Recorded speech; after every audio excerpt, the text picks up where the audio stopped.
സുഹൃത്തുക്കളെ, ഞാൻ Antony John, കൊല്ലം corporation പരിധിയിൽ രാമൻകുളങ്ങരയിൽ താമസിക്കുന്നു. പരിസ്ഥിതി സൗഹൃദമായ എൻ്റെ ഭവനത്തെയും എൻ്റെ വീട്ടിലെ മട്ടുപ്പാവിലെ ജൈവ പച്ചക്കറി കൃഷിയെയും ഞാൻ പരിചയപ്പെടുത്തുകയാണ്.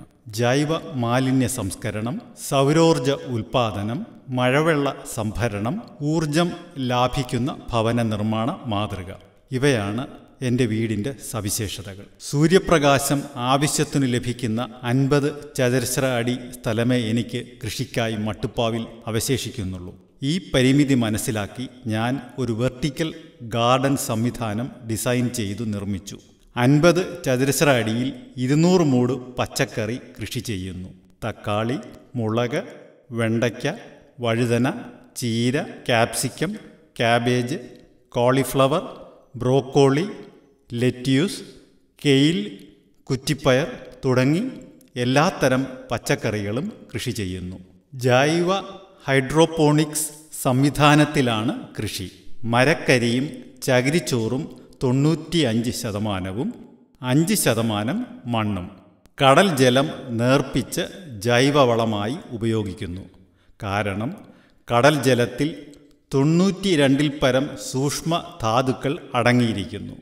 ഞാൻ വികസിപ്പിച്ചെടുത്ത എയറോബിക് ബയോ കമ്പോസ്റ്റിംഗ് ഗാർഹിക മാലിന്യ സംസ്കരണ യൂണിറ്റിൽ നിന്നും കിട്ടുന്ന കമ്പോസ്റ്റും കമ്പോസ്റ്റ് ടീയും വളമായി ഉപയോഗിക്കുന്നു.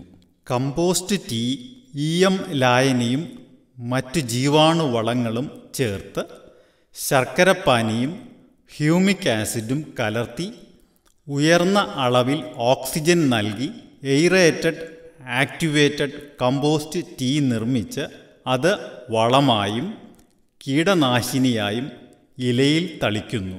1 ലിറ്ററിൽ 12,000 കോടി സൗഹൃദ ജീവാണുക്കൾ ഉണ്ട്. ഓട്ടോമാറ്റിക് ടൈമർ ഘടിപ്പിച്ച ഡ്രിപ്പ് ഇറിഗേഷൻ സിസ്റ്റം വഴി തുള്ളിനന കൃത്യസമയങ്ങളിൽ നടത്തുന്നു. ഇലക്ട്രോണിക് ഉപകരണങ്ങൾ വഴി സൂര്യപ്രകാശവും വെള്ളവും pHഉം മണ്ണിലെ വളവും നിരീക്ഷിക്കുന്നു. കടൽ ജലം, മരക്കരി, കമ്പോസ്റ്റ് ടീ ഇതിൻ്റെയൊക്കെ ഫലമായിരിക്കാം ധാതു സമ്പുഷ്ടമായ വിളകളാണ് എനിക്ക് കിട്ടിയത്. സാധാരണ കടകളിൽ നിന്നും വാങ്ങുന്നതിനേക്കാൾ മറ്റു ജൈവ കർഷകർ ഉൽപ്പാദിപ്പിക്കുന്നതിനേക്കാൾ ധാതു സമ്പുഷ്ടമാണ് എൻ്റെ വിളകൾ.